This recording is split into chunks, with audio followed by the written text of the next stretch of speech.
Shalom saudara yang dikasihi Tuhan Yesus Kristus. Kita bersyukur kita boleh kembali bersama-sama bersekutu memuji memuliakan Tuhan. Pada kesempatan ini mari kita siapkan hati kita.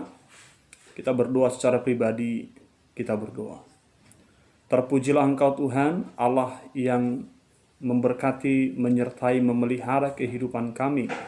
Terima kasih untuk waktu dan kesempatan-Mu saat ini. Kami boleh bersama bersekutu memuji Tuhan. Pimpin kami dalam menaikkan pujian, dalam mendengar firman Tuhan.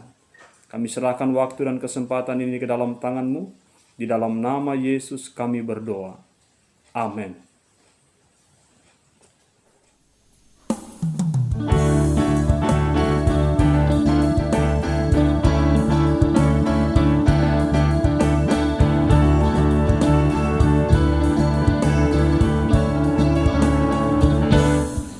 Berbahagia yakin teguh, Yesus sabari kepunyaku.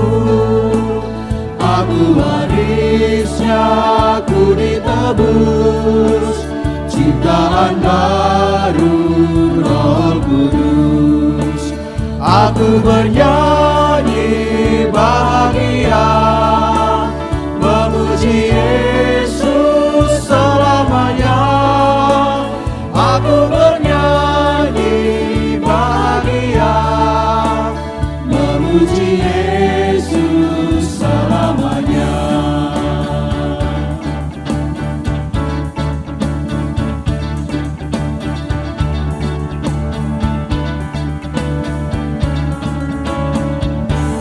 Pasrah sempurna, nikmat penuh, suka surgawi melimpahiku.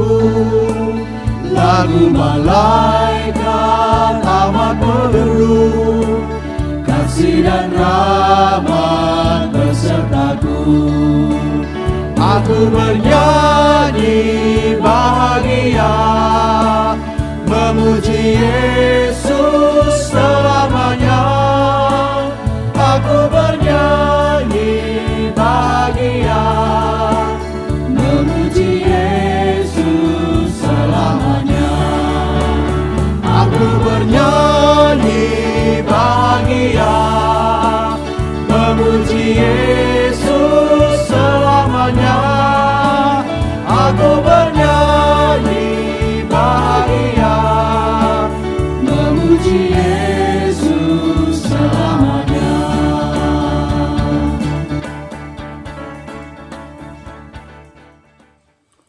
Mari kita bersatu di dalam doa. Damai sejahtera Allah yang melampaui segala akal kiranya memelihara setiap hati dan pikiran kita di dalam memikirkan dan merenungkan kebenaran firman Tuhan yang disampaikan. Di dalam Kristus Yesus Tuhan yang hidup. Amin. Salam saudara-saudara yang dikasihi oleh Tuhan Yesus Kristus. Saat ini kita akan memikirkan satu tema yang sangat menarik yang nantinya ke depan kita akan coba bahas secara berkelanjutan hingga sampai kita memahaminya dengan tema orang yang berbahagia menurut Yesus dalam konteks ucapan bahagia Matius 5 ayat 1 sampai ayat 12. Mari kita baca firman Tuhan ini bersama-sama. Beginilah firman Tuhan, berbahagialah orang yang miskin di hadapan Allah, karena merekalah yang empunya kerajaan surga.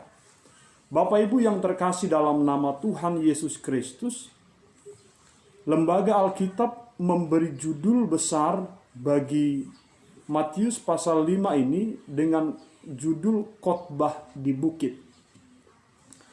Ini sangat relevan karena memang ketika Yesus melihat orang banyak ketika itu, naiklah ia ke atas bukit dan setelah ia duduk, datanglah murid-muridnya kepadanya. Maka Yesus pun mulai berbicara dan mengajar mereka. Dikatakan khotbah di bukit karena ketika Yesus menyampaikan materi pengajaran tentang ucapan bahagia ini, Yesus berada di atas bukit, sementara murid-muridnya mendatangi dia. Ini menunjuk pada konteks tempatnya di mana Yesus memberitakannya.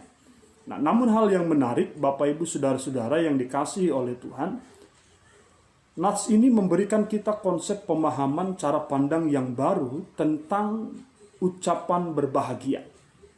Bapak Ibu Saudara-saudara yang dikasihi oleh Tuhan, kata berbahagia tentu tidak asing dalam pendengaran kita.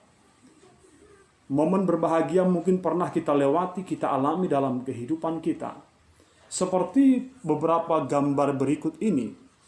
Bapak Ibu, ini merupakan ucapan berbahagia. Selamat berbahagia, Yene dan Fajar.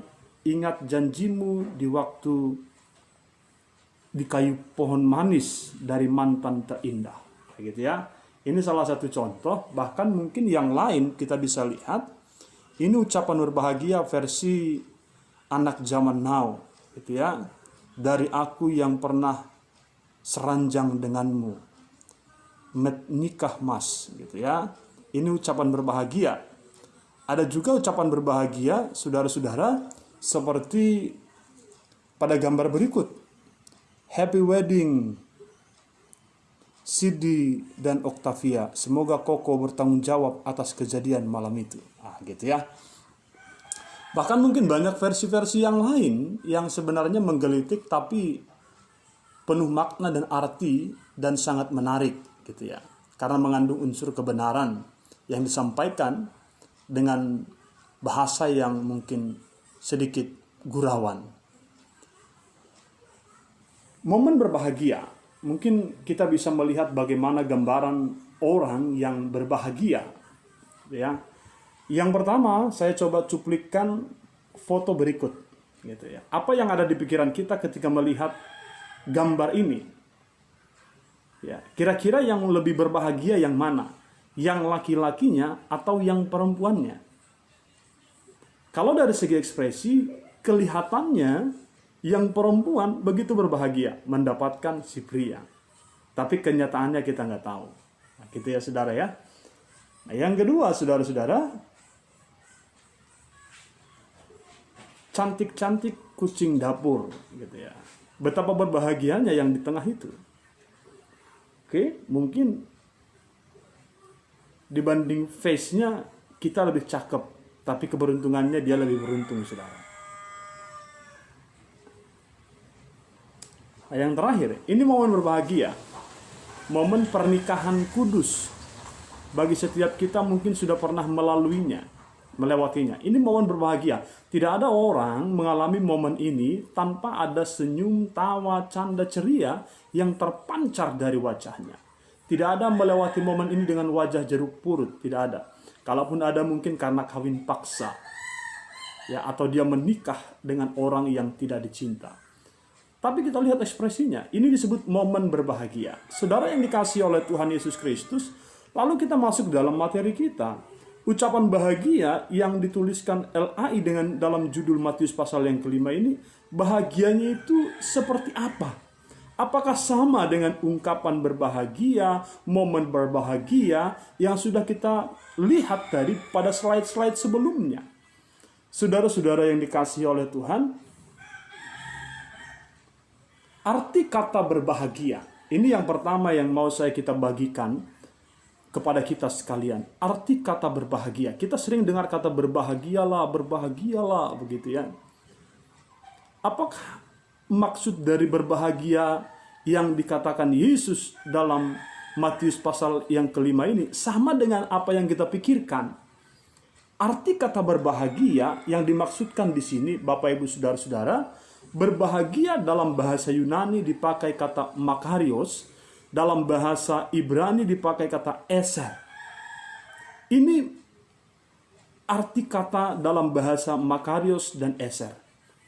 Jadi saudara-saudara, apa maksudnya ya dalam bahasa Yunani dikatakan makarios, dalam bahasa Ibrani dikatakan eser, diterjemahkan dalam bahasa Indonesia berbahagia.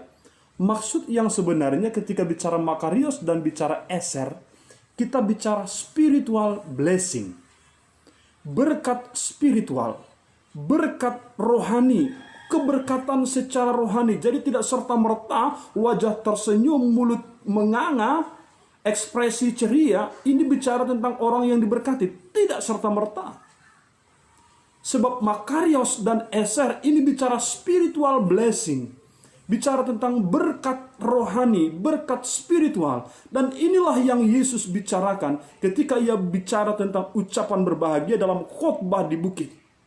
Maka jangan heran Bapak Ibu Saudara-saudara, dari ucapan berbahagia ini cenderung ada beberapa yang bertolak belakang dengan akal logika rasional kita. Mari kita lihat pokok bahasan kita yang pertama dalam pertemuan malam hari ini. Saudara, berbahagialah orang yang miskin di hadapan Allah. Ada apa dengan orang miskin? Kenapa tidak Yesus katakan berbahagialah orang yang kaya? Kenapa Yesus tidak katakan berbahagialah orang yang punya harta? Kenapa Yesus tidak katakan berbahagialah orang yang punya banyak uang? Yesus tidak katakan itu orang berbahagia, tapi Yesus berkata, berbahagialah orang yang miskin di hadapan Allah. Miskin yang seperti apa, saudara-saudara? Saudara yang dikasihi Tuhan, miskin dalam bahasa Yunani petokos. Dalam artian miskin semiskin-miskinnya. Miskin yang tidak memiliki apa-apa. Saudara, ini pengertian miskin dalam bahasa Yunani yang Yesus maksudkan. Miskin bukan berarti dia nggak punya uang tapi punya rumah. Itu nggak miskin. Miskin bukan berarti dia punya kendaraan, mobil, motor, lalu dia nggak punya jabatan tinggi. Itu bukan bicara miskin. Tapi miskin di hadapan Allah dalam bahasa Yunani itu dipakai kata petokos, miskin semiskin-miskinnya. Maka Bapak Ibu Saudaraku yang dikasihi oleh Tuhan Yesus Kristus, miskin di hadapan Allah, petokos pneuma. Ini bicara tentang petokos pneuma, miskin, the poor in spirit. Dalam hal ini kita mau diberikan pengertian bahwasanya miskin di hadapan Allah bicara tentang kesadaran diri sebagai orang yang sangat berdosa di hadapan Allah. Mengapa ini penting? Miskin di hadapan Allah bukan bicara materi. Miskin di hadapan Allah bukan bicara uang, harta benda. Tapi miskin di hadapan Allah bicara petokos pneuma. The poor in spirit. Dalam cara pandang spiritual, dalam cara pandang rohani, bicara tentang kesadaran diri sebagai orang yang sangat berdosa di hadapan Allah. Orang yang seperti inilah yang miskin di hadapan Allah dan dikatakan berbahagia. Sebab apa? Ketika mereka menyadari kemiskinan mereka di hadapan Allah, ketika mereka menyadari diri sebagai orang berdosa di hadapan Allah, maka dengan sendirinya dia akan mengharapkan, memohon belas kasihan Allah, memohon pengampunan Allah. Itu letak kebahagiaan orang miskin di hadapan Allah, mengharap belas kasihan, mengharap pengampunan dosa dari Allah. Maka dikatakan di sini karena merekalah yang empunya kerajaan surga. Orang yang miskin di hadapan Allah adalah pemilik kerajaan surga. Kesadaran diri sebagai orang yang sangat berdosa, membutuhkan belas kasihan Allah, membutuhkan pengampunan Allah, membutuhkan pengudusan Allah. Orang yang miskin di hadapan Allah yang seperti ini adalah orang yang merendahkan hatinya di hadapan Allah. Saudara-saudara yang dikasihi oleh Tuhan Yesus Kristus, berbahagialah orang yang miskin di hadapan Allah. Aplikasinya apa? Bisa saja yang pertama di zaman sekarang ada orang yang miskin secara jasmani tapi tidak miskin di hadapan Allah. Betapa menyedihkannya. Sudah miskin secara jasmani, tetapi tidak merasakan miskin di hadapan Allah. Orang seperti ini menderita di dunia, menderita juga nantinya setelah dia mati. Yang kedua, aplikasinya apa? Ada orang miskin secara jasmani, namun ia juga merasa miskin di hadapan Allah. Orang yang seperti ini adalah orang yang mungkin menderita di dunia, tapi berbahagia di surga. Memiliki kerajaan Allah, memiliki keselamatan yang daripada Allah. Aplikasi yang ketiga, saudara-saudara, ada orang kaya secara harta benda dan materi, tetapi tidak merasa miskin di hadapan Allah. Apa maksudnya tidak merasa miskin di hadapan Allah? Orang yang ketiga seperti ini, dimungkinkan saja dia menikmati kegembiraan, menikmati kemewahan selama di dunia, tetapi ketika Tuhan panggil, dia akan dimasukkan dalam penghukuman yang kekal. Sementara yang keempat, ada orang yang kaya secara materi, harta benda duniawi, tetapi saudara-saudara, ia miskin di hadapan Allah. Maksudnya apa? Dia diberi kelimpahan secara materi, berkat dunia, berkat jasmani, berkelimpahan dalam kehidupannya selama dia hidup, dan sesudah ia mati, dalam konteks ia mengalami rasa miskin di hadapan Allah, dia memiliki kerajaan surga. Berbahagia, tanda kutip berbahagia yang kita rasakan secara logika kita karena menikmati berkat-berkat jasmani selama di dunia, dan berbahagia menikmati berkat rohani, yaitu kerajaan Allah, surga yang kekal. Saudara, di antara keempat model tadi, kita yang mana? Pada dasarnya, apakah kita miskin secara dunia, miskin secara materi, atau kaya secara materi? Yang terpenting, mari kita menjadi miskin di hadapan Allah.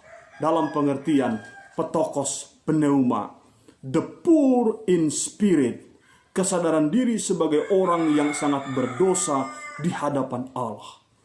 Kiranya kita menyadari bahwasanya kita miskin di hadapan Allah. Kita membutuhkan belas kasihan Allah. Kita selalu mengharapkan kemurahan Allah, karena kita adalah orang yang sangat berdosa di hadapan Allah. Ini pertemuan kita yang pertama, saudara-saudara. Mari kita semakin dalam lagi merenungkan ucapan bahagia. Berbahagialah orang yang miskin di hadapan Allah, karena merekalah yang empunya kerajaan surga. Tuhan memberkati. Marilah kita berdoa. Bapa dalam surga, terima kasih buat firman-Mu. Ajar kami untuk mengerti dan melakukannya. Berkati setiap anak-anak Tuhan yang mendengarkan. Sempurnakan apa yang hamba-Mu sampaikan. Di dalam nama Yesus kami berdoa. Mengakhiri persekutuan kita malam ini, mari kita bersatu dalam doa. Terpuji termulialah Engkau Tuhan, Allah yang memberkati, menyertai, memimpin persekutuan kami dari awal, pertengahan, hingga sampai sekarang. Terpujilah Tuhan. Kami merasakan lawatan jamahan-Mu melalui nyanyian pujian, melalui firman yang diberitakan. Kami berdoa menyerahkan setiap kami pribadi lepas pribadi ke dalam tangan-Mu. Kiranya Tuhan melawat kami, memberkati kami dengan spiritual blessing. Sebagai orang-orang yang miskin di hadapan Allah, senantiasa kami boleh menyadari betapa kami membutuhkan, memohonkan belas kasihan. Hamba-Mu berdoa menyerahkan gereja-Mu di manapun berada, terkhusus Tuhan buat setiap jemaat-Mu. Tuhan, kami mohon supaya Engkau melawat mereka, Engkau memberkati mereka. Demikian juga dengan bangsa dan negara kami di tengah upaya menghadapi wabah virus corona, pandemi COVID-19, kami serahkan ke dalam tangan Tuhan. Terkhusus Tuhan buat para hamba-hamba Tuhan yang mengalami kesulitan dimanapun mereka berada, yang selama ini merasakan lawatan Tuhan melalui pelayanan. Namun karena COVID-19 ini banyak hal yang dibatasi dari setiap gerakan para hamba-hamba-Mu ya Tuhan. Kami serahkan mereka ke dalam tangan-Mu. Peliharakan para hamba Tuhan dimanapun berada ya Allah. Kami juga menyerahkan ke dalam tangan Tuhan buat para medis yang menangani pasien COVID-19, supaya Tuhan memberkati mereka. Bahkan juga para pasien, Tuhan juga memberkati proses medis yang mereka alami. Kami berdoa buat seluruh rakyat Indonesia, kiranya Tuhan memberikan kesadaran untuk dapat disiplin, menjaga diri, memasuki new normal yang sudah diterapkan oleh negara kami. Terima kasih Bapa Surgawi. Kami serahkan Tuhan pelayanan kami sepanjang 1 minggu ini dalam tangan-Mu, Engkau memberkati. Terpujilah Engkau Bapa Surgawi. Ini doa kami kepadamu, di dalam nama Tuhan Yesus kami berdoa. Amin. Mari kita mengucapkan doa Bapa kami. Bapa kami yang di surga, dikuduskanlah nama-Mu, datanglah kerajaan-Mu, jadilah kehendak-Mu di bumi seperti di surga. Berikanlah kami pada hari ini makanan kami yang secukupnya, dan ampunilah kami akan kesalahan kami, seperti kami juga mengampuni orang yang bersalah kepada kami. Dan janganlah membawa kami ke dalam pencobaan, tetapi lepaskanlah kami daripada yang jahat, karena Engkaulah yang punya kerajaan dan kuasa dan kemuliaan sampai selama-lamanya. Amin. Arahkan hatimu kepada Tuhan dan terimalah berkat-Nya.